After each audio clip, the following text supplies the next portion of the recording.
మీరు చేస్తున్నటువంటి ఆధారాల సేకరణ మీ ఏజెన్సీస్ ద్వారా దీనికి ఒక కారణం ఉండి ఒక సూడో ప్రభుత్వాన్ని మీరు వెనుక ఉండి నడిపిస్తున్నారు. దాని వెనుక కూడా నీకు సంబంధించిన వ్యక్తులు పెట్టుకొని ఈ సెటిల్మెంట్ నడుస్తా ఉన్నాయి. ఇంకా 2 రోజుల్లో ఇంకొక ఆధారంతో కూడా మీ ముందుకు రాబోతున్నా. ఈ రకంగా ఈ రాష్ట్రంలో జరుగుతున్నటువంటి అవినీతి అక్రమాలు, జరుగుతున్నటువంటి అరాచకాలు ఖచ్చితంగా ప్రజల దృష్టికి తీసుకురావడానికి భారతీయ జనతా పార్టీ ప్రజా గొంతుకై ప్రజల పక్షాన నిలబడి ప్రజల పక్షాన మేము వాస్తవాన్ని బయటకు తీయడానికి భారతీయ జనతా పార్టీ ఎప్పుడు వెనుకడుగు వేయదని తెలియజేసుకుంటూ నేను అందరికీ ధన్యవాదాలు తెలియజేస్తా ఉన్నాను. కోమటిరెడ్డి గారు మరి బహుశా నిన్న తమ్ముడింటికి పోగానే ఇన్సెక్యూర్గా ఫీల్ అయినట్టున్నాడు. ఆయన పోస్ట్ ఎక్కడ పోతుందో ఇట్లన్నా కానీ కొంచెం ప్లీజ్ చేసుకునే ప్రయత్నం చేస్తున్నాడు. మహేష్ రెడ్డికి ఆధారాలు ఎక్కడికి వెళ్ళి వచ్చిందని భయపడ్డాడట.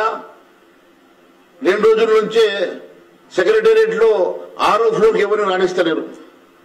ఆయన 6వ ఫ్లోర్కి రాణిస్తలేరు. నా బీటాక్స్ కూడా బయటపడ్డదని చెప్పి బట్టి గారు కూడా 2వ ఫ్లోర్ లో మొత్తం సెక్యూరిటీ పెట్టుకుని పోలీసులు నింపేసిండట.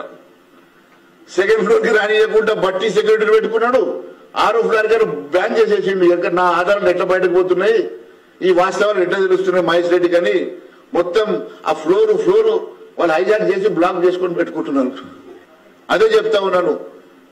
సిబిఐకి ఇవ్వాలంటే రాష్ట్ర ప్రభుత్వము ఖచ్చితంగా రాష్ట్ర ప్రభుత్వం రిటర్న్ రాయాలా, పర్మిషన్ అన్న ఇవ్వాలా.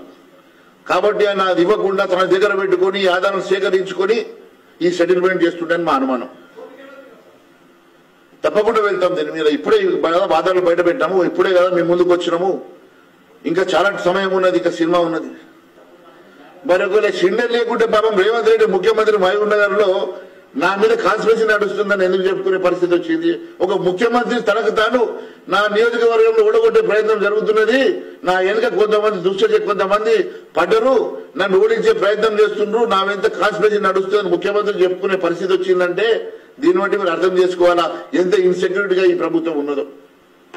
పబ్లిక్ డొమైన్ లో ఉన్న అంశాలు, ప్రజలకు సంబంధించినటువంటి అంశాలు ఏమైనా ఖచ్చితంగా భారతీయ జనతా పార్టీ ప్రజల దృష్టికి తీసుకెళ్లడం మా బాధ్యత. ప్రజలు మాకు అపోజిషన్ లీడర్ గా పాత్ర ఇచ్చిండ్రు, ప్రజల గొంతుకై మేము మాట్లాడడం మా బాధ్యత.